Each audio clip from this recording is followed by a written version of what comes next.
नमस्कार दोस्तों, मैं हूं शुभांकर मिश्रा और आपका हमारे नए चैनल डीडी टीवी नेशनल पर बहुत बहुत स्वागत है। दोस्तों, आज मैं आपके सामने एक ऐसी जबरदस्त और धमाकेदार खबर लेकर आया हूं जिसे सुनते ही आप एक बार अपनी कुर्सी से उठकर सोचने पर मजबूर हो जाएंगे। सवाल सीधा है, अगर कोई भी उम्मीदवार अपने चुनावी कागजात में फर्जी डिग्री जमा करता है तो कानून कहता है कि उसे 6 महीने तक की सजा हो सकती है। लेकिन सोचिए, जब देश के प्रधानमंत्री की डिग्री ही सामने नहीं रखी जा रही तो जनता क्यों ना पूछे कि मामला आखिर है क्या? क्या डिग्री सचमुच फर्जी है? अगर हां, तो कानून साफ है, सजा होगी।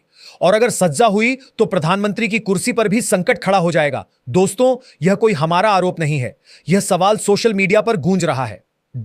मुकेश कुमार ने चुनाव आयोग के नियमों का हवाला देकर पूछा है, क्या यही डर है कि प्रधानमंत्री की डिग्री की सच्चाई छुपाई जा रही है? क्योंकि अगर डिग्री असली होती तो आज नरेंद्र मोदी जी गर्व से विपक्ष को दिखा देते, ये रही मेरी डिग्री। लेकिन ऐसा नहीं हो रहा। दोस्तों, खेल और दिलचस्प हो जाता है जब हम गृह मंत्री अमित शाह का बयान सुनते हैं। अमित शाह ने संसद में कहा है कि नया कानून आया है जिसमें प्रधानमंत्री और मुख्यमंत्री तक को बख्शा नहीं जाएगा।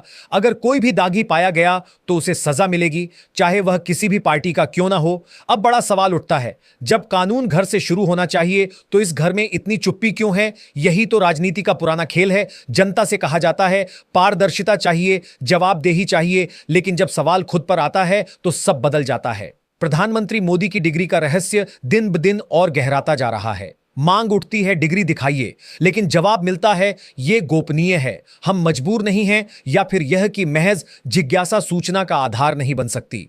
अरे भाई, जनता जिज्ञासु नहीं होगी तो क्या सरकार खुद अपनी पोल खोलेगी? असल बात यह है कि डिग्री तभी फर्जी साबित होगी जब वह दिखाई जाएगी, और अगर असली है तो दिखाने में दिक्कत क्यों? दोस्तों, डर यही है कि अगर डिग्री दिखाई गई और उसमें गड़बड़ी निकली तो प्रधानमंत्री की कुर्सी तक हिल सकती है। दिल्ली हाई कोर्ट का ताजा फैसला इस रहस्य को और गहरा कर देता है। कोर्ट ने साफ कहा, प्रधानमंत्री की डिग्री जनता के लिए सार्वजनिक नहीं होगी। मतलब जो थोड़ी बहुत उम्मीद बची थी उस पर भी ताला लग गया, और इस ताले की चाबी दिल्ली यूनिवर्सिटी और सत्ता की मिलीजुली चुप्पी के पास है। याद कीजिए, 2016 में सेंट्रल इंफॉर्मेशन कमीशन ने आदेश दिया था कि 1978 के सभी छात्रों का रिकॉर्ड सार्वजनिक किया जाए। आमतौर पर विश्वविद्यालय ये रिकॉर्ड वेबसाइट और नोटिस बोर्ड पर डालते हैं, लेकिन यहां सवाल प्रधानमंत्री का था, इसलिए उसे गोपनीय बना दिया गया। दोस्तों, यही है आज की लोकतंत्र की असली तस्वीर।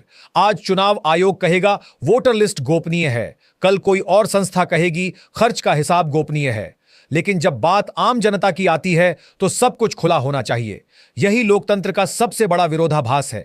जब एक आम इंसान पर छोटा सा आरोप लगता है तो उसे थाने से लेकर अदालत तक हर जगह जवाब देना पड़ता है, लेकिन जब सवाल प्रधानमंत्री पर आता है तो कानून बदल जाते हैं। यही है लोकतंत्र की सबसे बड़ी सच्चाई। आम और खास के लिए अलग अलग कानून।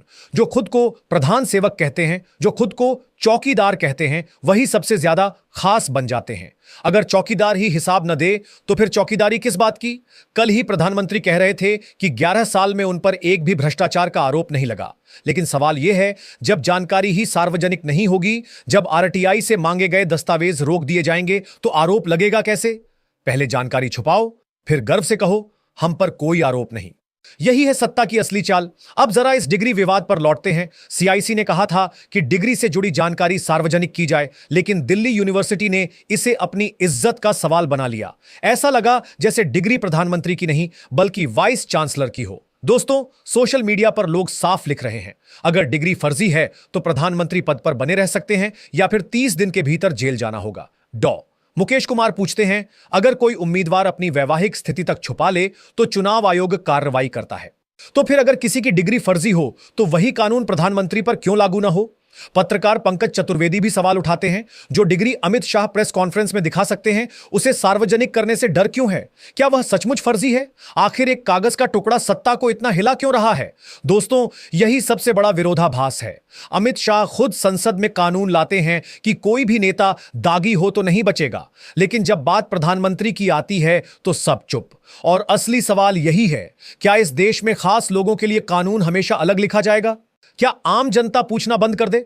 दोस्तों, अपनी राय हमें कमेंट में जरूर बताइए, और हां, चैनल को लाइक, शेयर और सब्सक्राइब करना मत भूलिए, क्योंकि लोकतंत्र की असली लड़ाई यहीं से शुरू होती है, सवाल पूछने से।